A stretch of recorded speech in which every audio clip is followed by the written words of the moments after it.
سورہ الانبیاء کی آیت نمبر 30۔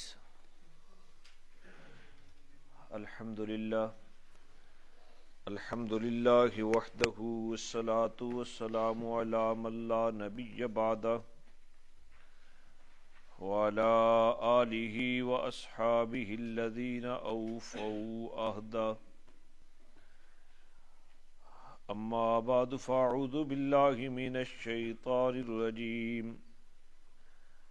بسم اللہ الرحمن الرحیم۔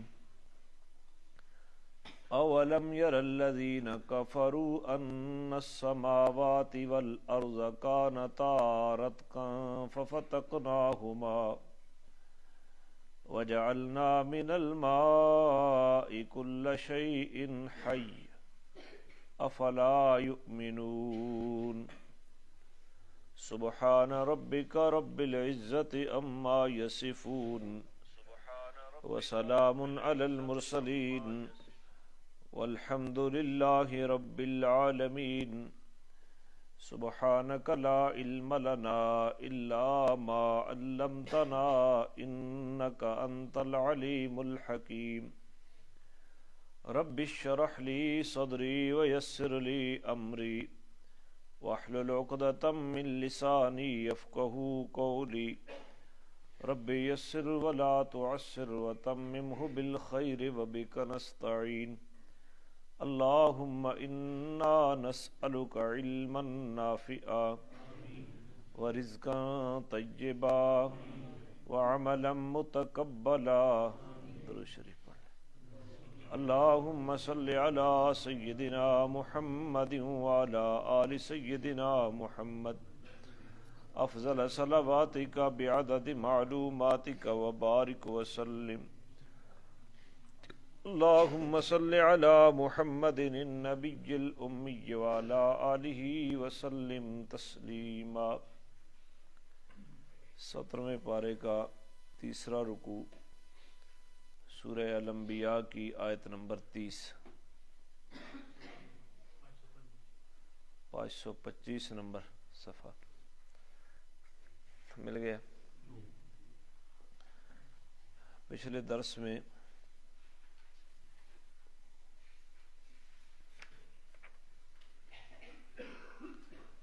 یہ بیان ہوا،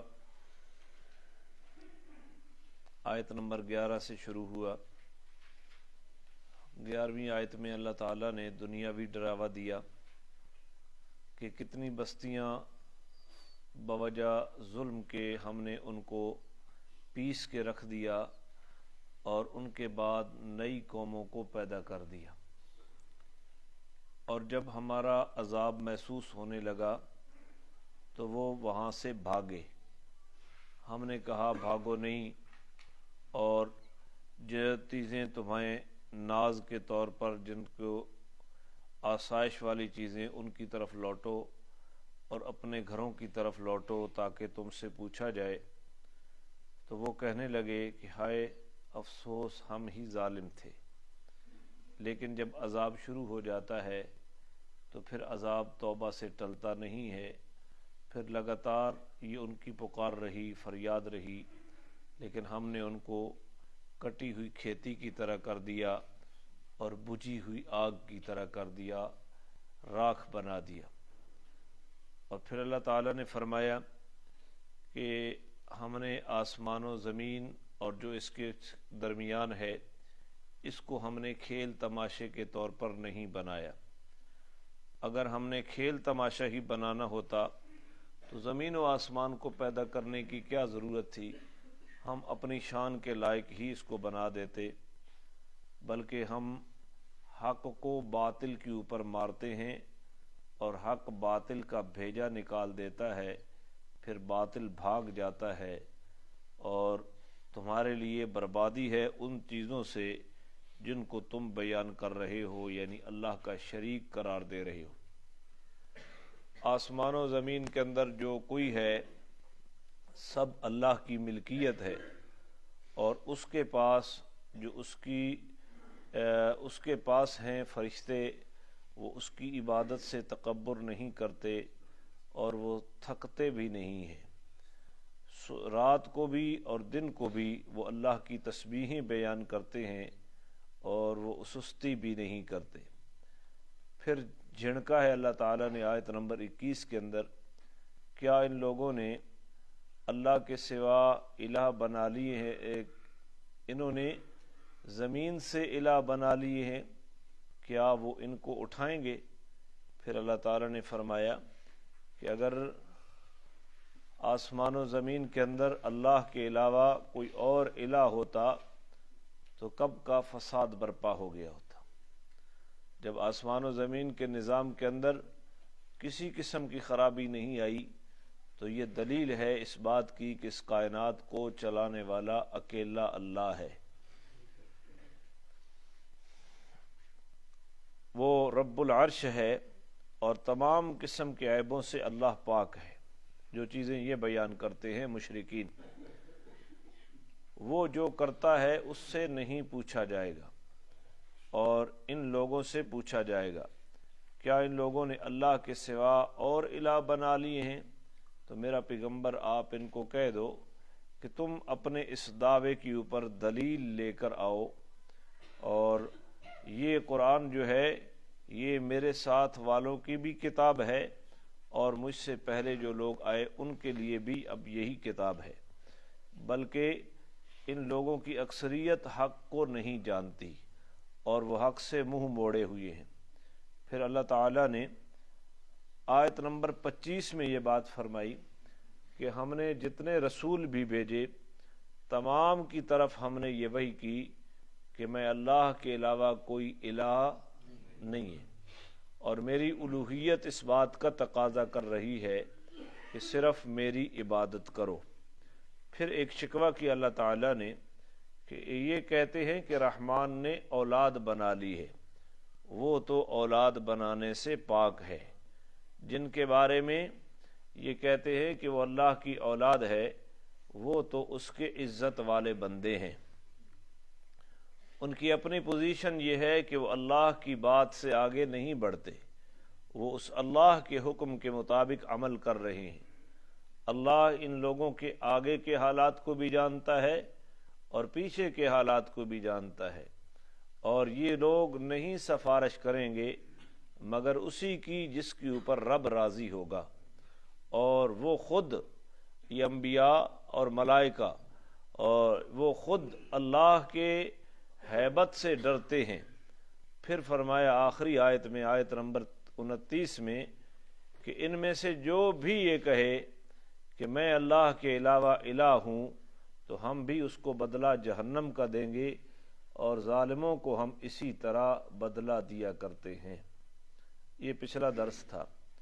اب اللہ تعالیٰ نے اپنی توحید کے اوپر تیسری عقلی دلیل دی ہے، آیت نمبر 30 کے اوپر تیسری عقلی دلیل۔ عقلی دلیل کس کو کہتے ہیں؟ جس کا تعلق عقل سے ہوتا ہے۔ تھوڑا سا توجہ کی جائے تو عقل ہی یہ بات سمجھاتی ہے کہ یہ بات فلاں بات کہی جا رہی ہے۔ کر سے تھا صاحب سی لگ سنے بس زکام لگ ویسے پھر دن صاحب کر سے بھلو گھٹ کھانے نا تو سنا تو کدے کدے لبنا رہنا۔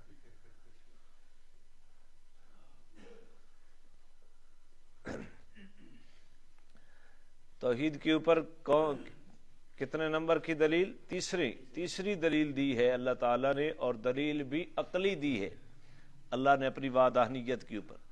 قرآن ہے ہی عقیدے کی کتاب، قرآن نظریے کی کتاب ہے، قرآن آیا ہی عقیدہ ٹھیک کرنے کے لیے، اور عقیدے کی بنیاد یہ ہے اللہ کی مرضی کے بغیر کائنات کا کوئی پتہ بھی نہیں ہل سکتا۔ نفع نقصان کس کے ہاتھ میں ہے؟ عزت اور ذلت کس کے ہاتھ میں ہے؟ اولاد دینا اور محروم رکھنا کس کے ہاتھ میں ہے؟ یہ عقیدہ ہے۔ بس انبیاء یہی عقیدہ سمجھانے کے لیے آئے، اور انبیاء اللہ کا تعارف کروانے کے لیے آئے۔ اولیاء بھی مخلوق کو اللہ کا تعارف کروایا کرتے تھے۔ تو وہی دلیل ہے تیسری توحید کے اوپر عقلی دلیل ہے۔ اولم یر الذین کفروا، کیا ان لوگوں نے نہیں دیکھا جنہوں نے کفر کیا؟ کیا کافروں نے یہ نہیں دیکھا ان السماوات والارض کہ بے شک آسمان اور زمین کانتا رتقن دونوں جو تھے وہ ملے ہوئے تھے، دونوں کیا تھے؟ ملے ہوئے تھے۔ ففتقناہما ہم نے ان دونوں کو جدا جدا کیا، ہم نے ان دونوں کو جدا جدا کیا۔ میں اس کا ایک مفہوم بیان کرتا ہوں، پھر دوسرا بیان کروں گا۔ یہاں دیکھنے سے مراد آنکھوں سے دیکھنا نہیں ہے، بصارت نہیں ہے، بلکہ بصیرت مراد ہے۔ یہاں رویت بمعنی علم ہے۔ آسمان زمین جب معدوم تھے، آسمان اور زمین جب آپس میں ملے ہوئے تھے اور پھر ہم نے ہوا داخل کر کے ان کو جدا جدا کیا، آسمان کو اوپر لے گئے اور زمین کو نیچے، اور آسمان ایک آسمان سے 7 آسمان بنائے اور ایک زمین سے 7 زمینیں بنائی ہیں۔ تو کس نے دیکھا ہے؟ کسی نے دیکھا ہے؟ تو یہاں اللہ فرما رہے ہیں کیا کافروں نے یہ بات نہیں دیکھی؟ تو یہاں رویت سے مراد بصارت نہیں ہے، بصیرت مراد ہے۔ یعنی کیا ان کے علم میں یہ بات نہیں آئی کہ آسمان و زمین آپس میں ملے ہوئے تھے؟ ففتقناہما ہم نے ان کو جدا جدا کیا، ایک آسمان بن گیا اور دوسری کیا بن گئی؟ زمین بن گئی۔ دوسرا معنی کہ کیا آسمان و زمین معدوم، کیا ان کے علم میں یہ بات نہیں تھی کہ آسمان و زمین معدوم نہیں تھے، یعنی ان کا وجود نہیں تھا؟ ففتقناہما ہم نے آسمان و زمین کو وجود بخشا۔ آسمان و زمین کو، آسمان کو پیدا کرنے والا کون ہے؟ یہ مشرکین مکہ بھی مانتے تھے۔ اور دوسرا معنی، راجح معنی، حضرت عبداللہ بن عباس رضی اللہ تعالیٰ عنہ، بلکہ میں پوری بات بتا دیتا ہوں۔ ایک آدمی آیا حضرت عبداللہ بن عمر کے پاس کہ اللہ یہاں کیا فرما رہے ہیں، کہ کیا ان کافروں کے علم میں یہ بات نہیں آئی کہ آسمان و زمین ان السماوات والارض کانتا رتقن، رتقن کا معنی ہوتا ہے، میں پہلے معنی کیا ہے ملا ہوا، اب دوسرا معنی کر رہا ہوں، کیا ان کے افروں کے علم میں یہ بات نہیں آئی کہ آسمان اور زمین بند تھے؟ ففتقناہما ہم نے ان دونوں کو کھولا، ہم نے ان دونوں کو۔ ایک آدمی آ گیا حضرت عبداللہ بن عمر رضی اللہ تعالیٰ عنہ کے پاس کہ اس کی کیا مراد ہے کہ آسمان و زمین بند تھے، ہم نے ان کو کھولا۔ تو عبداللہ بن عمر نے فرمایا کہ وہ جو شخص بیٹھا ہے نا عبداللہ بن عباس، اس کے پاس جا کر اس آیت کا مفہوم پوچھ، جو وہ تجھے بتائے مجھے بھی آ کر بتلانا۔ حضرت عبداللہ بن عباس کے پاس وہ شخص گیا تو حضرت عبداللہ بن عباس نے فرمایا کہ اس کا مطلب یہ ہے کہ کافروں کے علم میں یہ بات نہیں آئی کہ آسمان و زمین بند تھے، ہم نے ان کو کھولا۔ بند سے مراد یہ کہ آسمان سے بارش نہیں برستی تھی، بند تھا بارش کے اعتبار سے، ہم نے اس کو کھولا، اس سے بارش برسائی۔ اور زمین بند تھی، زمین سے کوئی رویدگی پیدا نہیں ہوتی تھی، کوئی نباتات پیدا نہیں ہوتے تھے۔ آسمان کو کھولا، بارش برسائی، زمین کے مسامات کو کھولا، اس نے بارش کا پانی نصب کیا اور اس سے نباتات اگی۔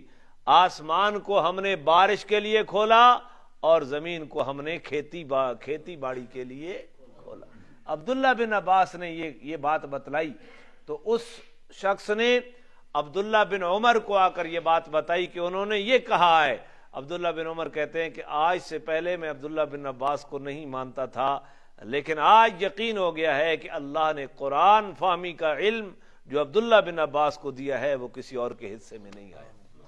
کیوں نہ ہو، عبداللہ بن عباس میرے نبی کا چچا زاد بھائی ہے، اور حضور نے اپنے سینے سے لگا کر بھیجا اور دعا کی اللہ اس کو قرآن کا علم عطا کر دے۔ اور عبداللہ بن عباس کا ادب کیا تھا کہ جن جن صحابہ سے علم سیکھا، ان کی سیرت میں آتا ہے کہ کسی صحابی سے کوئی مسئلہ پوچھنے کے لیے گئے تو دروازے کے اوپر بیٹھے رہے، دروازہ کھٹکھٹایا نہیں جب تک وہ صاحب گھر والے خود باہر نہیں آئے۔ عبداللہ بن عباس نے دروازہ نہیں کھٹکایا کہ استاذ کے دروازے کے اوپر جا کر دروازہ کھٹکا کر استاذ کو گھر سے بلانا یہ بے ادبی ہے۔ علم ادب سے آتا ہے۔ جو آدمی جتنا مرضی ذہین فہیم ہو، اگر اپنے استاذ کا ادب نہیں کرتا، علم کی ہوا بھی اسے نہیں لگے گی۔ ہاں کثرت معلومات ہو سکتی ہیں، کثرت معلومات تو تمام اینکروں کے پاس ہیں، لیکن ان کی تربیت کا حال دیکھو، علم ادب سکھاتا ہے۔ اللہ تعالیٰ میں سمجھ نصیب فرمائے۔ تو کیا کافروں کے علم میں یہ بات نہیں آئی؟ آسمان و زمین بند تھے، ہم نے ان کو کھولا، آسمان کو بارش کے لیے کھولا اور زمین کو نباتات کے لیے کھولا ہے۔ تو یہ میری توحید کے اوپر تیسری عقلی دلیل ہے۔ جس نے آسمان کو پیدا کیا وہ اکیلا، جس نے زمین کو پیدا کیا وہ اکیلا، جس نے آسمان سے بارش کا سلسلہ جاری کیا وہ اکیلا ہے، اور جس نے زمین سے نباتات کو اگانے کا سلسلہ شروع کیا وہ کیا ہے؟ اکیلا ہے۔ وَجَعَلْنَا مِنَ الْمَاءِ كُلَّ شَيْءٍ حَيٍّ، اور ہم نے ہر چیز کی زندگی کو پانی کے ساتھ بنایا ہے۔ ہم نے ہر چیز کی زندگی کو پانی کے ساتھ بنایا ہے۔ کائنات کی جتنی حیاتی ہے وہ بالواسطہ یا بلا واسطہ پانی کے ساتھ اس کا تعلق ہے، بالواسطہ یا بلا واسطہ، ڈائریکٹ کہہ لیں انڈائریکٹ کہہ لیں، اس کا پانی کے ساتھ واسطہ ہے کسی نہ کسی طریقے سے۔ اور یہ اکثر کے اعتبار سے ہے، للاکثر حکم الکل، اکثر کے اوپر کل کا حکم لکھتا ہے۔ ہو سکتا ہے کائنات میں ایسی چیزیں بھی ہوں جن کا وجود پانی کے ساتھ مرہون منت نہ ہو، لیکن جب کائنات کی اکثر چیزوں کا وجود پانی کے اوپر موقوف ہے تو اکثر کے اعتبار سے یہ کہنا ٹھیک ہے کہ کائنات کی تمام چیزوں کی زندگی کو ہم نے کس سے بنایا ہے؟ پانی سے بنایا ہے۔ افلا یؤمنون، آسمان کی شکل کو دیکھ کر، زمین کی ان صفات کو دیکھ کر، اور پانی کی اس خیصیت کو دیکھ کر کہ پانی کے بغیر حیات ناممکن ہو جاتی ہے، افلا یؤمنون، کیا ان سب کو دیکھ کر وہ ایمان نہیں لاتے؟ یعنی اگر کوئی نبی بھی نہ آتا، آسمان کے نظام کو دیکھتے تو میں سمجھ آ سکتا تھا، زمین کے نظام کو دیکھتے تو میں سمجھ آ سکتا تھا، پانی کے نظام کو دیکھتے تو میں، لیکن یہ غور و فکر سے سمجھ آتی ہے۔ پھر فرمایا وَجَعَلْنَا فِي الْأَرْضِ رَوَاسِيَ أَن تَمِيدَ بِهِمْ، ہم نے زمین کے اندر بوجھل پہاڑ رکھے۔ آخری پارے میں آتا ہے ہم نے زمین کے اوپر پہاڑوں کی میخیں لگائی۔ یہ پہاڑ زمین کے اوپر میخ لگی ہوئی ہے، اور زمین کی گہرائی میں پتہ نہیں کتنی گہرائی میں، آپ اور میں جس خطے میں رہتے ہیں یہاں تو لوگ بور کرتے ہیں، ٹیوب ویل لگاتے ہیں، تو بور جب جاتا ہے تو نیچے ایک مقام آ جاتا ہے جہاں پتھر آ جاتا ہے، یہ وہ پہاڑوں کی جڑیں ہیں۔ وَجَعَلْنَا فِي الْأَرْضِ، ہم نے بنایا زمین کے اندر، رواسیہ، پہاڑوں کو، ان تمید بہم، پہاڑ اس لیے بنائے تاکہ یہ زمین ڈاواں ڈول نہ ہو جائے، زمین کی اضطرابی کیفیت کو روکنے کے لیے ہم نے اوپر کیا رکھے؟ پہاڑ۔ یہ پانی ایسی چیز ہے، اللہ کا عرش بھی پانی کے اوپر ہے اور یہ زمین بھی پانی کے اوپر ہے۔ جب زمین کو اللہ نے پانی کے اوپر بچھایا تو زمین اضطراب کا شکار ہوتی، ڈاواں ڈول ہوتی۔ اور دیکھو جب زلزلہ آتا ہے، 1 منٹ کا یا چند سیکنڈ کا زلزلہ جب آتا ہے، اللہ زمین کو ہلاتا ہے تو اس وقت کسی کو اپنی پگڑی کا بھی خیال نہیں آتا اور اپنی جوتی کا بھی خیال نہیں آتا، پگڑی جوتی چھوڑ کر باہر بھاگ جاتا ہے۔ اور اللہ یہ پہاڑ نہ رکھتا اور یہ ہر وقت اضطراب کا شکار ہوتی تو پھر کھیتی باڑی کہاں ہوتی، پھر مکان کس طرح بنتے، پھر ہمارا کاروبار کس طرح ہوتا۔ تو وَجَعَلْنَا فِي الْأَرْضِ رَوَاسِيَ، ہم نے زمین کے اوپر یہ جو پہاڑ رکھے نا، ان تمید بہم، یہ اس لیے رکھے کہ یہ زمین ڈاواں ڈول نہ ہو، زمین کی اضطرابی حرکت کو کنٹرول کرنے کے لیے کن چیزوں کی میخیں لگائی ہم نے؟ صرف پہاڑ نہیں، اس پہاڑ کے دیکھو، اس پہاڑ کے نیچے کہیں کوئلہ نکل رہا ہے، اس پہاڑ کے نیچے کہیں نمک نکل رہا ہے، اس پہاڑ کے نیچے کہیں سونے چاندی کے ذخائر ہیں، اس پہاڑ کے نیچے کہیں گیسوں کے ذخائر ہیں، اس پہاڑ کے نیچے ایسی مٹی اور اس قسم کے پتھر ہیں۔ آج اس جدید ٹیکنالوجی کے زمانے میں کسی پتھر سے کچھ بنایا جا رہا ہے، کسی مٹی سے کچھ بنایا جا رہا ہے. آپ کی وادی سون کے پہاڑوں کی مٹی بذریعہ دبئی انڈیا میں پہنچ رہی ہے. انڈیا سے ہمارے تجارتی روابط نہیں ہے نا, یہاں سے کراچی پہنچتی ہے, کراچی سے دبئی جاتی ہے, وہاں سے انڈیا خریدتا ہے, اور ان کے کارخانوں میں جا کر پتہ نہیں کیا نہ کیا بن رہا ہے. تو پہاڑوں کے اندر تو اللہ نے کیا کچھ رکھا, لیکن ایک چیز کو ذکر فرمایا اپنی توحید کے اوپر, اپنی وحدانیت کے اوپر, بطور عقلی دلیل کہ ہم نے اس زمین کے اوپر جو پہاڑ رکھے, پہاڑوں کا بڑا مقصد کیا تھا کہ زمین کی جو حرکت تھی اس کو کنٹرول کرنا مقصد تھا. پھر کیا فرمایا, وَجَعَلْنَا فِيهَا فِجَاجًا سُبُلًا, اور ہم نے اس زمین کے اندر کشادہ رستے رکھے, ہم نے زمین کے اندر کشادہ رستے رکھے, لعلہم یہتدون, تاکہ یہ لوگ رہنمائی حاصل کریں, رستہ پا لیں. ہم نے دیکھو اللہ تعالیٰ ان پہاڑوں کی کیفیت اس طرح بناتے, جس طرح دیوار کھڑی ہوتی ہے, تو یہ جو کیسر کا پہاڑ ہے کتنی بڑی بلندی کے اوپر ہے, اگر بالکل سیدھا کھڑا ہوتا, اور اس طرف جو پہاڑ ہے یہ بھی سیدھے کھڑے ہوتے, اور شمال کی جانب جو پہاڑ ہیں اس طرف کھڑے ہوتے, ہم کدھر جاتے؟ ہم کہاں جاتے؟ یہ جو سڑکیں بنتی ہیں آخر ان کے لیے بھی تو جو سروے ہوتا ہے وہ کہیں گھاٹیوں سے ہو کر, کہیں ڈھلوانی جگہ کے اوپر ہو کر, کہیں جو سطح ہموار ہوتی ہے وہاں سے ہو کر سروے ہوتا ہے, تب سڑک بنتی ہے. اور جہاں پہاڑ بالکل کٹاؤ کا شکار ہوتا ہے, سیدھا کھڑا ہوتا ہے, وہاں سے سڑک بنتی ہے. اللہ فرما رہے ہیں یہ بھی میرا انعام ہے کہ ہم نے زمین کے اندر کشادہ رستے رکھے, لعلہم یہتدون, تاکہ یہ لوگ رہنمائی پائیں, رستہ حاصل کر سکیں. ایک علاقے والے لوگ دوسرے علاقے میں جانا چاہیں تو ہم نے رستے بنا دیے ہیں. ہم نے زمین کو ایسا نہیں بنایا کہ رستہ نہ دیا ہو. ایک ملک کے لوگ دوسرے ملک میں جانے کے لیے ان رستوں کا استعمال کرتے ہیں, اور اللہ نے فرمایا کشادہ رستے. کیا فرمایا؟ کشادہ رستے. کشادہ رستے اللہ نے اپنی وحدانیت کے اوپر بطور دلیل ذکر فرمائے. کوئی سونا والے تھوڑے بھائی جہاں کوٹھے ڈھائے 9 انچ گلی تے آ گیا, 9 انچ کد گلی تے 3 فٹ پوڑیاں, سجے پاسوں بھی آ گیا نا تے کھبے پاسوں بھی آ گیا. رستہ کشادہ ہونا گیا نا, رستہ اور کشادہ ہونا گیا نا. ہاں پھر میں نے ایک مذہبی آدمی کو کہا کہ آپ جہاں دیوار رکھ رہے ہیں یہ دیوار سڑک کی حد کے اندر ہے.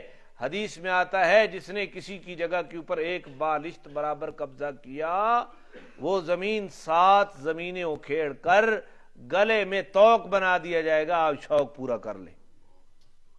ہو سکا لوگ سارے 9 انچ گائے پیر میں تے کیڑا قصور کیتا بھئی تو سارے دے نال قبر وچ ورنا. یہ مذہبی لوگوں کی پوزیشن ہے, دوسروں کی کیا ہے بھئی. اپنا رستہ تنگ کر رہے ہو, رستے کو صاف کرنا. حضور نے تو انسانیت کو منع کیا ہے رستے کے اوپر نہ بیٹھو. کیوں؟ رستے کے اوپر بیٹھنے کی وجہ سے گزرنے والوں کو تکلیف ہوتی ہے. کبھی مرد زیادہ بیٹھتے ہیں, عورتیں شرم کے مارے سے وہاں گزر نہیں سکتی, اور کمزور لوگ وہاں سے گزر نہیں سکتے. اتران جو بیٹھا بھائی مزاق اڑے سن, یہ کوئی جملہ کسیں گے. حضور نے فرمایا رستے کے اوپر نہ بیٹھو, رستوں کی تنگی کا باعث. اور جب ہم رستوں کے اوپر قبضہ کرنے کے اوپر آئیں گے تو ہماری دینداری کا, ہماری نمازیں ہمیں چھڑائیں گی, قطعاً نہیں چھڑائیں گی. ان الصلاۃ تنہا عن الفحشاء والمنکر, نماز بے حیائی سے بھی منع کرتی ہے, برے کام سے بھی منع کرتی ہے. جس نمازی کی نماز اس کو غیر کی ملکیت کے اوپر قبضہ کرنے سے نہیں روکتی, وہ یقین کر لے کہ میری نماز نہیں ہے. نماز بھی پڑھتا ہے اور برے کام بھی کرتا ہے. اللہ تعالی ہمیں سمجھ نصیب فرمائے. تو اللہ نے اپنی الوہیت کی دلیل کے اوپر ذکر کیا کہ اس زمین کے اندر ہم نے کشادہ رستے رکھتے ہیں تاکہ لوگ منزل مقصود تک پہنچنے کے لیے رہنمائی لے سکیں. وَجَعَلْنَا السَّمَاءَ سَقْفًا مَحْفُوظًا, اور ہم نے آسمان کو مضبوط چھت بنایا ہے. ہم نے آسمان کو مضبوط چھت بنایا ہے. ہمیں چھت بنانا پڑے نا, پتہ نہیں کتنے جتن کرنے پڑتے ہیں. نیچے دیواریں لگاؤ جی, نیچے پلر لگاؤ جی، اور پھر چھت بنانے کے لیے جو میٹیریل ہے وہ فلاں چیزیں، اور چھت کو کھڑا کرنے کے لیے نیچے اس کی شٹرنگ کرنی پڑتی ہے، اور پھر جب چھت کھڑا ہو جاتا ہے اس کے اوپر جب رنگ روغن کیا جاتا ہے تو لنٹر کے نیچے سارا سال وہ چونا وغیرہ گرتا رہتا ہے، گرتا کہ نہیں؟ ہم نے جو چھت بنائی نا سقفا محفوظا، ہم نے وہ چھت محفوظ بنائی ہے، نہ اس کے اندر کسی قسم کی دراڑ کا خطرہ ہے، نہ نیچے اس کو کسی قسم کی ٹیک دینے کی ضرورت ہے، نہ دیوار کے سہارے کی ضرورت ہے، نہ اس کو کسی ستون کے سہارے کی ضرورت ہے، نہ کسی قسم کے بیم کے سہارے کی ضرورت ہے۔ اور پھر ہم نے جس چھت کو بنایا، شیاطین جب اوپر جاتے ہیں وہاں جو شہابیے اور ستارے اور سیارے لگے ہوئے ہیں وہ میزائل کا کام کرتے ہیں، شیاطین کو اوپر نہیں جانے دیتے۔ اور وہ چھت ایسی ہے 7,000 سال سے زیادہ کا عرصہ ہو گیا ہے جناب آدم کو آئے ہوئے، اس سے پہلے ہزاروں سال پہلے سے یہ چھت بنائی ہوئی ہے۔ جو رنگ ہم نے اس وقت کیا تھا اس کا ایک ذرہ بھی نیچے نہیں گرتا۔ وَجَعَلْنَا السَّمَاءَ سَقْفًا مَحْفُوظًا، آسمان کی بناوٹ کو دیکھ لیتا تو تجھے سمجھ آتا تھا کہ اللہ کے سوا مشکل کشا بھی کوئی نہیں ہے، حاجت روا بھی کوئی۔ وَجَعَلْنَا السَّمَاءَ سَقْفًا مَحْفُوظًا وَهُمْ عَنْ آيَاتِهَا مُعْرِضُونَ، اور یہ تو اس کی نشانیوں سے منہ موڑ لیتے ہیں۔ انہوں ذمہ لب گئی، انہوں نے کبھی توجہ کی ہے؟ زمین کے اندر ہم تو دانے بکھیر آتے ہیں اس سال، اور جتنی کنک تھی گئی، جتنے آلو تھی گئے، کبھی بھی شکر کا جذبہ پیدا نہیں ہوا، بس جی اس سال فصل چنگا نہیں تھی۔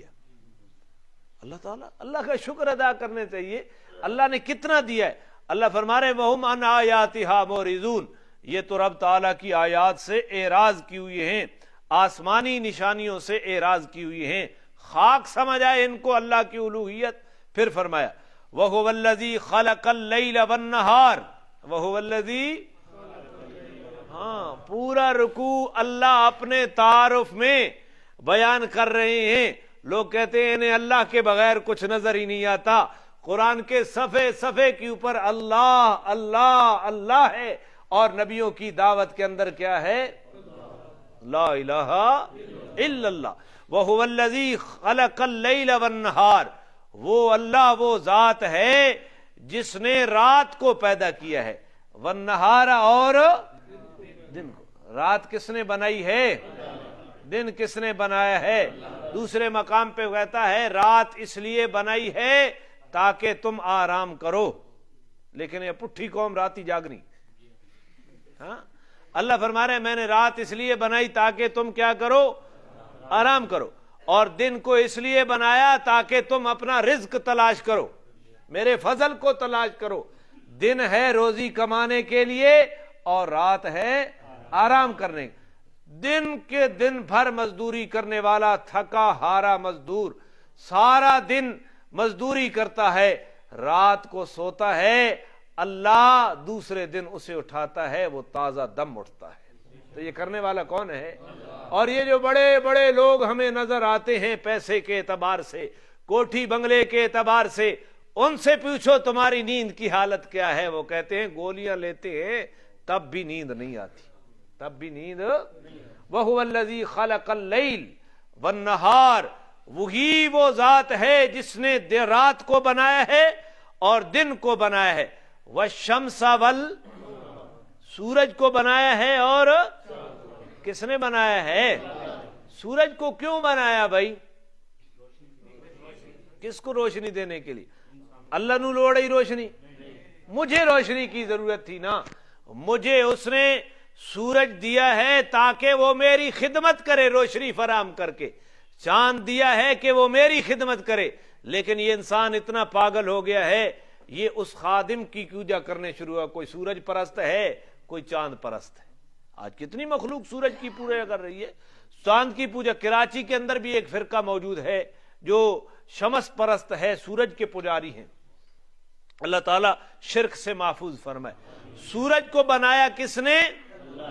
جی رات کو انتظار، رات کو درس ہے نا، کتنے بلب لگانے پڑے، کتنے بلب لگ رہے ہیں، لیکن آپ کا جب فوٹو درس کا چڑھتا ہے نا تو لوگ کہتے ہیں آپ کے درس میں اندھیرا ہوتا ہے. کتنے لوگوں نے مجھے کہا اتنے بلب کے باوجود کیا ہوتا ہے, اور اللہ نے ایک بلب دیا پوری کائنات روشن پوری. اور ہمارے ہاں تو ایک دن اور رات کا وقت متعین ہے. بعض علاقے کائنات کے اندر ایسے بھی ہیں جہاں 6 مہینے رات رہتی ہے اور 6 مہینے دن رہتا ہے. وہاں احکامات فقہ شریعت کے احکامات نماز روزے کے کتابوں کے اندر لکھے ہوئی ہیں کہ وہاں جہاں 6 مہینے رات ہے اور 6 مہینے دن ہے وہاں روزہ تو 6 مہینے نہیں ہو سکتا نا. روزہ کس طرح رکھنا ہے؟ وہاں نماز 5 نمازیں ہیں تو 6 مہینہ صرف 5 پڑھنی ہے؟ نہیں, وہاں اندازہ کر کے نمازیں پڑھنی ہیں. تو 6 مہینے دن اور 6 مہینے رات. سورج چڑھتا ہے آدھی زمین کے اوپر روشنی فراہم کرتا ہے, آدھی زمین کے اوپر دن ہوتا ہے. جب ہم سے غروب ہو جاتا ہے تو ادھر رات ہوتی ہے اور دوسرے نصف کے اوپر کیا ہوتا ہے؟ دن ہوتی ہے. اور سورج اللہ تعالیٰ نے بنایا روشنی فراہم کرنے.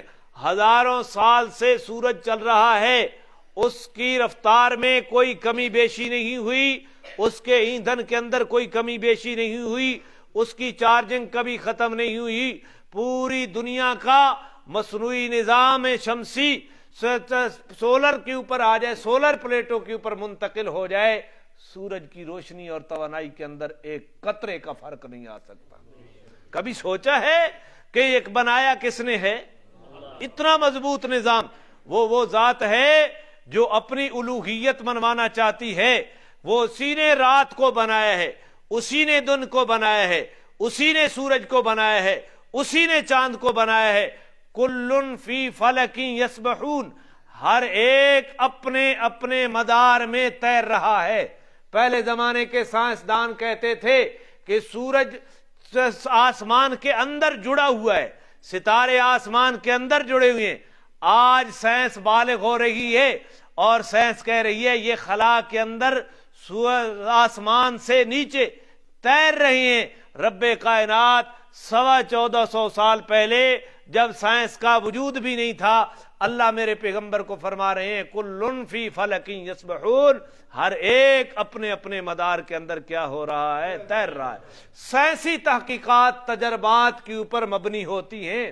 تجربے کے اندر غلطی ہو سکتی ہے لیکن جو رب کائنات نے فرمایا اس کے اندر کسی قسم کی غلطی نہیں ہو سکتی. اگر آج سائنس کچھ کہتی ہے, قرآن کچھ کہتا ہے, تو ہم قرآن کے بارے میں تو یقین رکھیں گے کہ یہ اللہ کی کتاب ہے اور یہ بالکل سچ ہے, اور سائنسی تحقیقات کے بارے میں کہیں گے کہ ابھی وہ بالغ نہیں ہوئی ہے, نابالغی کے ابھی دورانیے کے اندر ہے. جب بالغ ہوگی تو انشاءاللہ قرآن کے مطابق ہوگی. بالغ ہوگی تو قرآن کے, سائنسدانوں کی تحقیقیں بدل گئی, قرآن وہیں کھڑا ہے. تو ہر ایک اپنے اپنے مدار کے اندر چل رہا ہے. دیکھو انسان چل رہے ہوں تو آپس میں ٹکرا جاتے ہیں, گاڑیاں چل رہی ہوں تو آپس میں ٹکرا جاتے ہیں, جانور چل رہے ہوں تیز تیز تو آپس میں کیا جاتے ہیں؟ ٹکرا جاتے ہیں. سورج بھی چل رہا ہے بڑی تیز رفتار کے ساتھ, چاند بھی چل رہا ہے, ستارے سیارے بھی چل رہے ہیں, لیکن کائنات ارضی نے آج تک یہ ماحول نہیں دیکھا کہ کہیں یہ ستارے اور سیارے آپس میں ٹکرا گئے ہوں. اس مربوط نظام کو اپنے اپنے مدار میں منظم نظام کے ساتھ جو چلا رہا ہے اسی کو الہ کہتے ہیں. اسی کو کیا کہتے ہیں؟ الہ کہتے ہیں. پھر اللہ تعالیٰ نے یہاں الوہیت ذکر کر کے پھر اللہ تعالیٰ نے کچھ اور باتیں مشرکین مکہ کو جھڑکا. وہ کہتے کہ یہ شخص جو ہے جس نے نبوت کا دعویٰ کیا ہے, اگر یہ نبی ہے تو پھر اس کو موت نہیں آئے گی. اگر یہ نبی ہے تو اس کو موت نہیں آئے گی. ایک بات یہ کہتے تھے. دوسری بات یہ کہتے تھے آج تو یہ کہتا ہے کہ یہ نبی ہے اور کل یہ دنیا سے چلا جائے گا, بس ساڑی جان چھٹ ویسی ساڑی, اس کو نام لینے والا بھی کوئی نہیں ہوگا, اس کی اولاد تو ہے نہیں, نرینہ اولاد. وہ کہتے نا, اللہ تعالیٰ نے جواب دیا ان شانے کا ہوا الابتر. پھر وہ کبھی کہتے کہ یہ خوش ہوتے جان چھوٹ جائے گی. اللہ نے اس آیت کے اندر تینوں چیزوں کا جواب دیا. وما جعلنا لبشر من قبلک الخلد, میرا پیغمبر ہم نے کسی بشر کے لیے آپ سے پہلے ہمیشگی مقرر نہیں کی. وہ بشر چاہے نبی ہو چاہے غیر نبی ہو, دنیا سے ہر حال میں جانا ہے. دنیا سے دنیا کی زندگی کا ہر حال میں خاتمہ ہونا ہے. دنیا کی زندگی کے خاتمے کا نام کیا ہے؟ موت. وصال کہہ لو. وصال کا معنی کیا ہے؟ ملنا. کس کو ملنا؟ اور انتقال ادھر منتقل ہو گیا. دنیا سے منتقل ہو کر عالم قبر میں، عالم برزخ میں، جو بھی کہہ لو، یہ موت کے مترادفات ہے. موت کے لیے یہ چیزیں استعمال ہوتی ہیں. میرا پیغمبر ہم نے کسی انسان کے لیے ہمیشگی نہیں بنائی کہ دنیا میں اس نے ہمیشہ رہنا ہے. یہ کہتے ہیں کہ نبی ہو کر مر نہیں سکتا بندہ. جن کو یہ پہلے نبی مانتے ہیں سب دنیا سے چلے گئے. ابراہیم کو تو نبی مانتے ہیں. آج ابراہیم کہاں ہیں؟ دنیا میں تو نہیں ہے، چلے گئے. جناب اسماعیل کو یہ خود نبی مانتے ہیں. آج جناب اسماعیل بھی دنیا کے اندر موجود نہیں ہے. اگر یہ کہتے ہیں کہ نبی مر نہیں سکتا، نبی کا انتقال نہیں ہو سکتا، ہم نے کائنات میں کوئی ایسا انسان نہیں بنایا جس نے دنیا کے اندر ہمیشہ کے لیے رہنے ہو. دنیا کے ایک سلسلے کو ختم کرنے. جناب عیسیٰ آج دنیا سے اٹھ کر آسمانوں کے اندر موجود ہیں، زندہ، پھر آئیں گے، بالآخر ان کو بھی دنیا کے اندر کیا ہوگی؟ موت. تو لہذا یہ دعویٰ ان کا غلط ہے کہ نبی کو موت نہیں آ سکتی. دوسری بات یہ افَإِن مِتَّ فَهُمُ الْخَالِدُونَ، یہ کہ اور نبی دنیا میں آئے چلے گئے، نبیوں کا مشن باقی رہا. یہ بات یہ خوش فہمی میں نہ رہیں کہ آپ دنیا سے چلے جائیں گے، آپ کا مشن باقی نہیں رہے گا. آپ کی زندگی میں اسلام کی حکومت صرف جزیرۃ العرب تک محدود تھی. جو آپ کی وفات کے بعد اسلام کا پرچم آدھی دنیا کے اوپر لہرا رہا تھا جناب سیدنا امیر معاویہ کے زمانے تک. اور جناب عیسیٰ اور امام مہدی جب آئیں گے تو کائنات کے اندر کوئی کچا پکا گھر باقی نہیں رہے گا جہاں پر اسلام کا جھنڈا نہ لہرا رہا. لہذا اس خوش فہمی میں نہ رہیں کہ یہ چلے جائیں گے تو مشن بھی چلا جائے گا. نہیں، مشن کو ہم چار چاند لگاتے رہیں گے. دوسری بات یہ کہ تم یہ کہتے ہو کہ کل یہ دنیا سے چلا جائے گا، ہماری جان چھوٹ جائے گی. یہ تو وہ کہے کہ جس کو خود جینا ہو. اللہ تعالیٰ فرما رہے ہیں وَمَا جَعَلْنَا لِبَشَرٍ مِّن قَبْلِكَ الْخُلْدَ، ہم نے آپ سے پہلے کسی بشر کے لیے دنیا کی زندگی ہمیشہ کے لیے نہیں بنائی. أَفَإِن مِتَّ، کیا آپ دنیا سے چلے جائیں، آپ کو موت آ جائے، فَهُمُ الْخَالِدُونَ، تو یہ زندہ ہمیشہ رہیں گے. کیوں ابو جہل نے نہیں مرنا؟ مرا کہ نہیں مرا؟ ابو لہب نے نہیں مرنا تھا؟ مرا نا. جن خوش کسی کی موت سے تو وہ خوش ہو جس کو موت خود نہیں آنی. کسی کی موت کے اوپر خوش ہو وہ جسے خود موت نہ آنی ہو. جس نے خود موت کا جام پینا ہے وہ کسی کی موت سے کس طرح خوش ہو رہا ہے؟ تم میرے نبی کے انتقال کا انتظار کر رہے ہو، تمہیں یہ خوشی راس نہیں آئے گی، اس لیے کہ تم نے خود کیا کرنا ہے. تو کس گل تو خوش ہونے پہ. پھر اللہ تعالیٰ نے فرمایا کل نفس ذائقۃ الموت، ہر آدمی نے موت کا مزہ چکھنا ہے. موت کا، یہ موت کی تکلیفات کی طرف اشارہ ہے. موت کی تکلیفات. جناب رسول اللہ صلی اللہ علیہ وسلم پناہ مانگتے تھے موت کی تکلیفوں سے. کسی کو آتا ہے اللہم انی اعوذ بک من سکرات الموت، اللہ موت کی سختیوں سے میں تیری پناہ مانگتا ہوں. موت کے وقت ایک عجیب قسم کی سختی ہوتی ہے. تو کل نفس ذائقۃ الموت، ہر نفس نے موت کا مزہ لینا ہے. اور پھر یہ دنیا کی جو زندگی ہے نا، یہ 4 دن کی زندگی ہنسنے کے لیے نہیں دی. فرمایا وَنَبْلُوكُمْ بِالشَّرِّ وَالْخَيْرِ فِتْنَةً، ہم تمہاری شر دے کر بھی آزمائش کریں گے اور خیر دے کر بھی آزمائش کریں گے. شر دے کر بھی، بھلائی دے کر بھی آزمائش. شر سے مراد کیا ہے؟ طبیعت کے ناموافق چیزیں بیماری دے کر. بیماری طبیعت کے نام، بندہ چاہتا ہے میں بیمار ہوں، کبھی بیمار کر کے تمہیں مزمائیں گے، کبھی بھوک دے کر، فقر و فاقہ میں مبتلا کر کے، تنگ دستی میں مبتلا کر کے آزمائیں گے، اور کبھی بھلائی دے کر، خیر دے کر، مال و دولت دے کر آزمائیں گے، صحت دے کر آزمائیں گے. کیا چیز دے کر؟ حدیث میں کیا آتا ہے، اس درس حدیث میں گزرا ہے یا اس سے پہلے درس حدیث میں، کہ لوگوں کو دو چیزوں نے دھوکے میں مبتلا کیا ہوا ہے، ایک صحت نے اور دوسرا فراغت نے۔ ایک صحت نے اور دوسرا اے جڑے بڈھے بڈھے بندے سر نظر آنے نا جوانی دی حالت ہے، اسی آنا بابا بیٹھے 60 سال نا، تے جڑے ویلے 60 سال تے آپ اپڑسا نا تے چھوڑ آکسن اے بابا پی، اس ویلے گل سمجھ آسی۔ تو یہ صحت کے اندر بندہ جوانی کے اندر دھوکے کے اندر مبتلا ہے، یہ اللہ کی بہت بڑی نعمت ہے۔ اللہ فرما رہے ہیں دنیا کی زندگی میں ہم تمہیں شر دے کر بھی آزمائیں گے، یعنی طبیعت کے ناموافق چیزیں دے کر، اور خیر دے کر بھی آزمائیں گے، طبیعت کے موافق چیزیں دے کر۔ اور جو امتحان ہے نا، طبیعت کے ناموافق جو امتحان ہے نا وہ آسان ہے، اور جو طبیعت کے موافقت والا امتحان ہے وہ بڑا مشکل ہے۔ کیوں؟ ناموافقت اعلی امتحان ہے، بیماری آئی تو حکم ہے صبر کر، تنگ دستی آئی تو حکم کیا ہے؟ صبر کر، اور اگر تجھے فراخی ملی ہے تو پھر کیا کر؟ شکر کر۔ ہم دیکھیں گے، ہم فقر و فاقہ مبتلا کریں گے، کون صبر کرتا ہے؟ ہم بیماری مبتلا کریں گے دنیا کے اندر، کون صبر کرتا ہے؟ ہم مال دیں گے، ہم دیکھیں گے کون اکڑتا ہے اور مال کے بل بوتے ظلم کرتا ہے، مال کے بل بوتے میرے دین سے غفلت برتتا ہے اور شکر کا جذبہ رکھتا ہے یا نہیں رکھتا؟ ہم صحت دیں گے، شکر کرتا ہے یا؟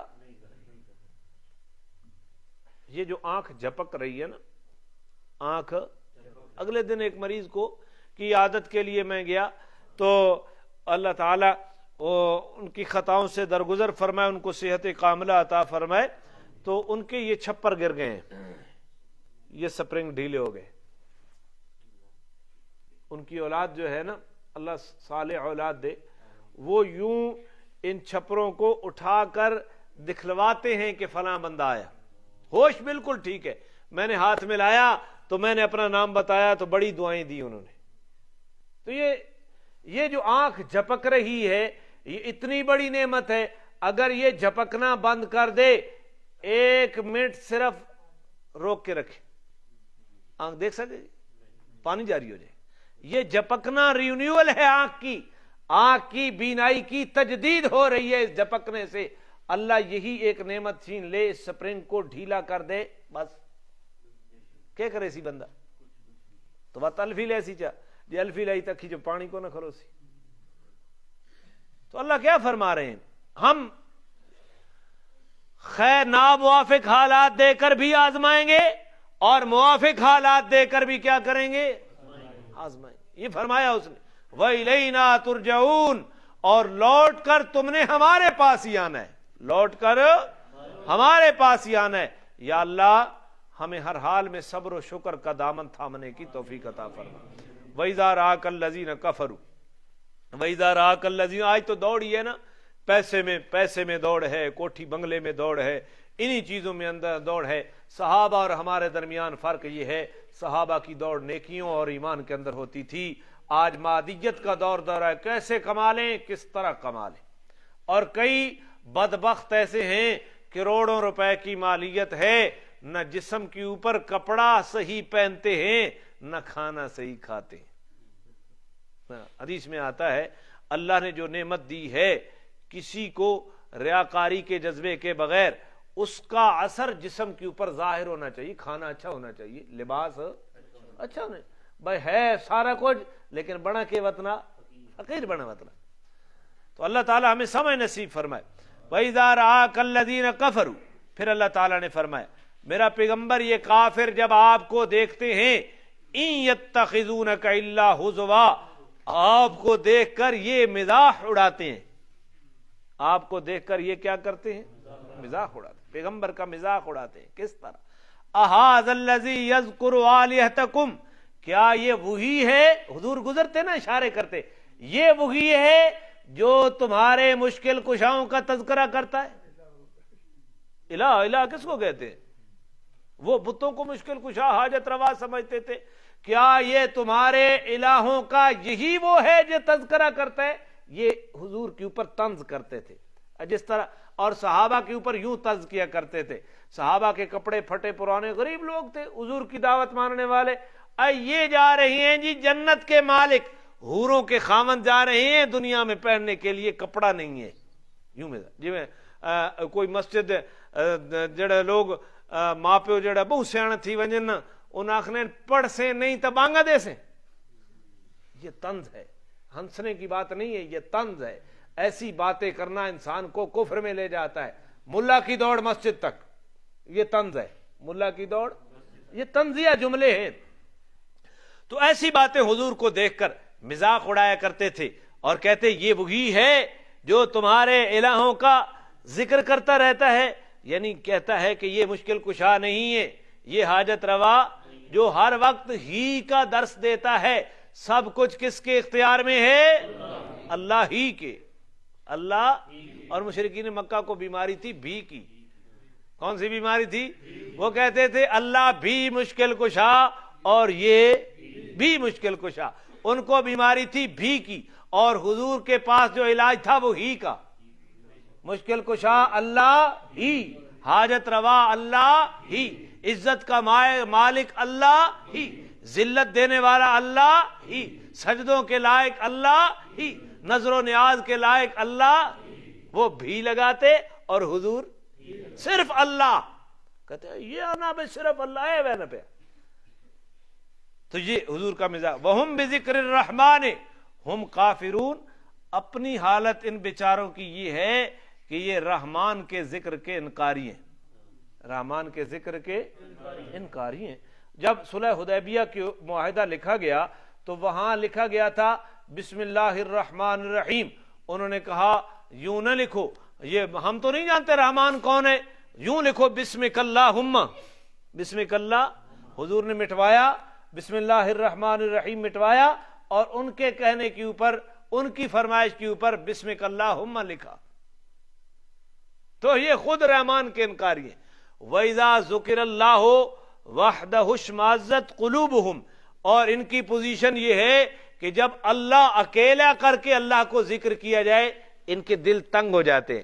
وَإِذَا ذُكِرَ الَّذِينَ مِن دُونِهِ إِذَا هُمْ يَسْتَبْشِرُونَ. اور جب اللہ کے ساتھ کسی اور کو ملا کر ذکر کیا جائے نا, اللہ بھی مشکل کشا ہے, یہ بھی مشکل کشا ہے, اللہ بھی کھوٹی قسمتیں کھڑی کر دیتا ہے, یہ بھی کھوٹی قسمتیں کھڑی کر دیتا ہے. اذا ہم یستبشرون. تو یہ کھڑ جاتے ہیں, ان کے چہرے خوش ہو جاتے ہیں. اللہ اکیلے کا تذکرہ کیا جائے تو یہ دل تنگ ہوتا ہے, اور اللہ کے ساتھ کسی اور کو الہ بنا کر پیش کیا جائے تو ان کے چہرے. اللہ فرما رہے ہیں میرے نبی کا مذاق اڑاتے ہیں, کہتے ہیں یہ وہی ہے جو تمہارے الہوں کا تذکرہ کرتا ہے, یعنی وہ کہتا ہے الوہیت ان کے پاس نہیں ہے, الہ کون ہے؟ اللہ ہے. اللہ فرما رہے ہیں جواب میں ان کم بختوں کی اپنی حالت یہ ہے کہ یہ رحمان کے ذکر کے انکاری ہیں. اور پھر جب حضور کہتے ہیں نا کہ میری دعوت کو مان لو وگرنہ عذاب آ جائے گا, وہ آدھے میں تو سچا تو ہونے عذاب گنا. قاری صاحب اتنے لیٹ آئے, پونا گھنٹہ سلائی بیٹھے, بس انہوں نے قاری رفیع الدین صاحب پیچھے نہ تکو نا, آگے قاری صاحب انہیں سمجھ کے تھا اگلے میری ٹائم تے آسن تے یا آسن نہیں. خلق الانسان من عجل. فوری عذاب ابھی لے آؤ, ابھی لے آؤ, جلدی ہوتی ابھی لے آؤ, تم سچے ہو. اور پھر جو حضور کے جو شیلے صحابہ تھے نا, ان کا دل بھی ہوتا یا اللہ انہوں ہونے موقع, انہوں وہ آدھے ساڑھے ہوتے عذاب ہونے آوے. وہ تو تنزیہ کہتے نا, لیکن جڑے سچے صحابہ اور جو شیلے بھی ہونے نا, جو شیلے آخنے اللہ ہونے مجھ, اللہ تعالیٰ اس کا تذکرہ رکھے, دونوں کی رعایت کرتی ہے. خلق الانسان من عجل. انسان کی طبیعت کے اندر ہی اجلت رکھ دی گئی ہے, یہ ہے ہی جلد باز, یہ ہے ہی یا نہ ہونے تھی. بس اس نو آکھو نا بھائی اس قدم پیچھے نہیں ویکھنا, تو یہ ہن ضرور ویکھ سی, ہن پیچھے کہ کیوں منع کیتا. تو اللہ فرمایا اس کی طبیعت کے اندر جلدی ہے, جلدی نہ کرو. سوریکم آیاتی, ان قریب میں اپنی عذاب کی نشانیاں تمہیں دکھاؤں گا. فلا تستعجلون, میرے معاملے میں جلدی نہ مچاؤ, میرے جلد معاملے میں ان آخر ہونے آ گنا. اللہ تعالیٰ بدر گنایا, 70 نو مروا دیتا نے ہتھیں کو, اور 70 سرداروں کو اللہ نے کیا کروا دیا؟ قید کروا دیا۔ ان قریب بدر میں میں تمہیں لے آؤں گا اور تم جلدی نہ مچاؤ۔ وَيَقُولُونَ مَتَىٰ هَٰذَا الْوَعْدُ إِن كُنتُمْ صَادِقِينَ، یہ کہتے کہ وہ قیامت والا وعدہ کب آئے گا؟ اگر تم سچے ہو وہ وعدہ کب آئے گا؟ اللہ نے اس کا جواب دیا، لَوْ يَعْلَمُ الَّذِينَ كَفَرُوا، کاش کے کافر یہ بات جان لیتے، حِينَ لَا يَكُفُّونَ عَنْ وُجُوهِهِمُ النَّارَ وَلَا عَنْ ظُهُورِهِمْ، کاش کے یہ کافر اس وقت کو جان لیتے جب یہ اپنے چہرے سے بھی آگ نہ ہٹا سکیں گے اور اپنی پیٹھ سے بھی آگ، کاش کہ یہ اس وقت کو جان لیتے، نہ آگے سے آگ کا حملہ ہٹا سکیں گے نہ پیچھے سے آگ کا حملہ ہٹا سکیں گے، وَلَا هُمْ يُنصَرُونَ، کاش کہ اس وقت کو جان لیتے جب کوئی ان کی مدد کے لیے نہیں آئے گا، نہ ان کی مدد کی جائے گی۔ بل تأتیہم بغتۃ، بلکہ وہ اچانک آ جائے گی ان کے پاس، فتبہتہم، ان کو حیران کر دے گی، بے وقوف اور وحشت زدہ کر دے گی، فلا یستطیعون ردہا، اور یہ اس قیامت کے آنے کو رد بھی نہیں کر سکیں گے، واپس بھی نہیں کر سکیں گے، ولا ہم ینظرون، اور جب آ جائے گی تو پھر مہلت بھی نہیں دی جائے گی، پھر 1 منٹ کی مہلت بھی نہیں دی جائے گی۔ پھر حضور کو فرمایا میرا پیغمبر یہ نہیں ہے کہ یہ تیرا مذاق اڑا کر بچ جائیں گے، اور حضور کو تسلی دی۔ دیکھو نا، ایک بندہ کسی کا مذاق اڑاتا ہے، یہ آج کا جو جدید ترقی یافتہ دور ہے، یہ ترقی نہیں ہے، یہ بروزن ترٹی ہے، پنجابی ترٹی آخنے۔ یہاں وہ ایک ہمارے ساتھی ہیں نا، انہوں نے بنایا ہے، شاید وہ آج سن لیں گے تو پھر وہ میری گت بنائیں گے۔ چلو میں کہہ دیتا ہوں، میں انہوں نے اگر دڑیا کہا بھئی یہ سون ویلی سیاسی بیٹھک نہیں ہے، یہ سون ویلی چہیٹ بیٹھک ہے۔ اتنے پڑھے لکھے ہو، تمہارا کام صرف لوگوں کی تضحیک ہے۔ آج اسی کو کمال سمجھا جا رہا ہے، تضحیک کو کمال۔ جتنے اینکر ہیں وہ تضحیک، کبھی نواز شریف کی، کبھی عمران خان کی، کبھی مولانا فضل الرحمان کی، کبھی سراج الحق کی، کبھی کسی کی، کبھی کسی کی، تضحیک کو کمال جانا جا رہا ہے۔ وہ لوگ انبیاء کی تضحیک کرتے تھے، اور جب کسی کی تضحیک ہوتی ہے اس کے دل کے اوپر کیا گزرتی ہے۔ دیکھو نا، اسا 5-6 بندے چوک تے بیٹھے ہیں، نالو ایک بندہ لگا ہکی جملہ کسا تے دوئی ہس پے، اس گزرن والے کو پوچھو نا کہ تیرے دل تے کے گزری۔ تو حضور پریشان تو ہوتے نا کہ میں دعوت حق بیان کرتا ہوں اور یہ میری تضحیک کرتے ہیں، یہ ہمارا مزاح اڑاتے ہیں۔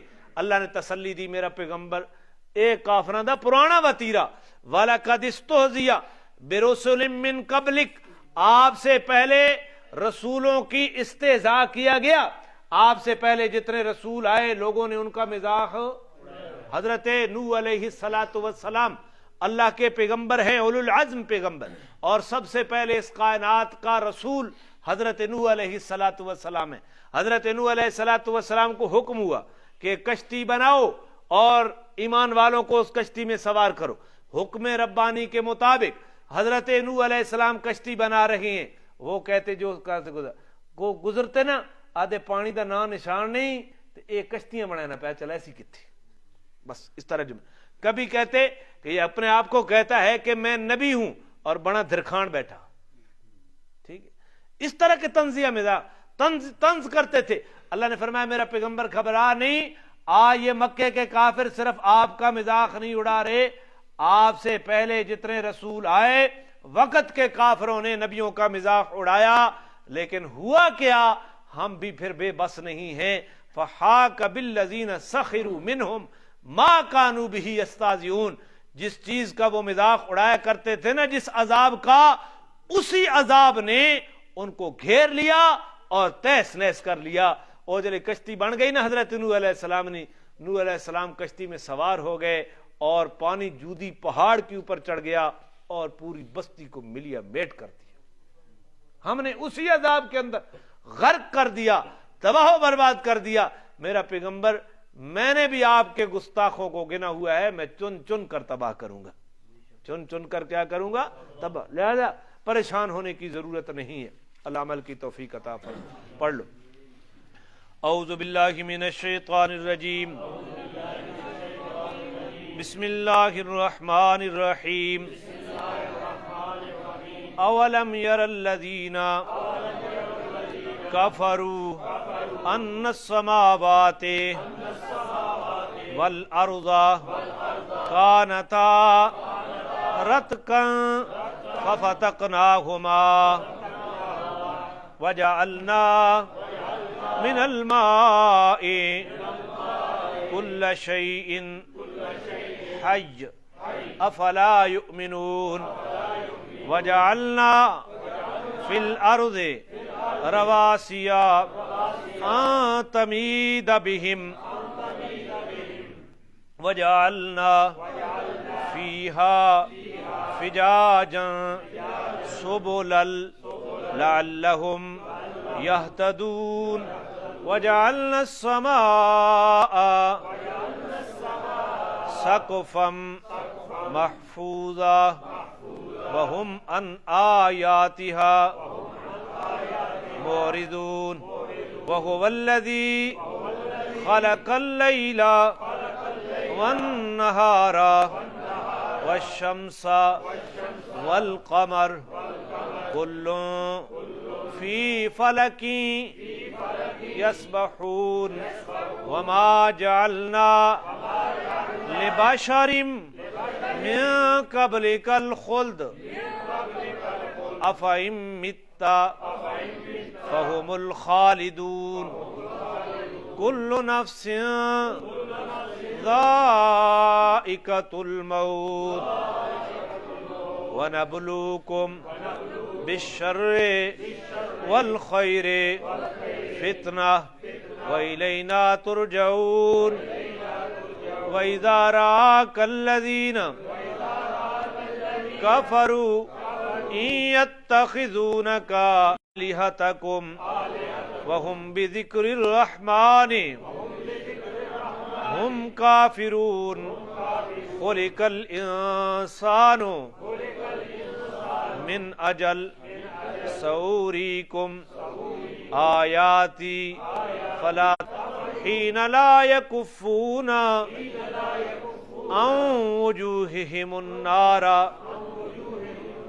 ولا عن ظهورهم ولا هم ينصرون بل تأتيهم بغتة فتبهتهم فلا يستطيعون ردها ولا هم ينظرون ولقد استهزئ برسل من قبلك فحاق بالذين سخروا منهم ما كانوا به يستهزئون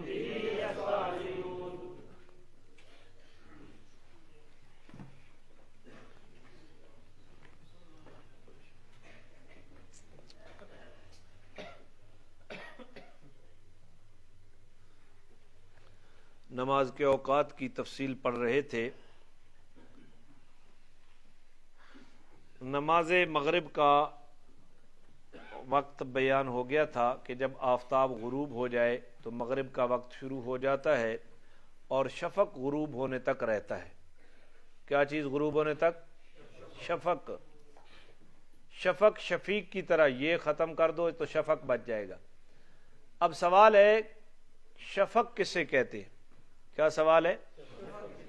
چلو تسی بستے بن گنو چھٹی تے کار ہونی نا تو یہ بات بعد میں بھی ہو سکتا ہے. شفق کسے کہتے ہیں؟ جواب آفتاب غروب ہونے کے بعد پچھم کی طرف، پچھم مغرب کو کہتے ہیں، مجھے یہ لفظ سمجھ نہیں آیا پہلے.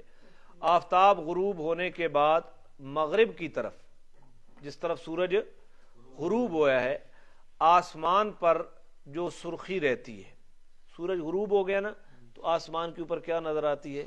اسی طرف سرخی رہتی ہے، اسے شفق احمر کہتے ہیں.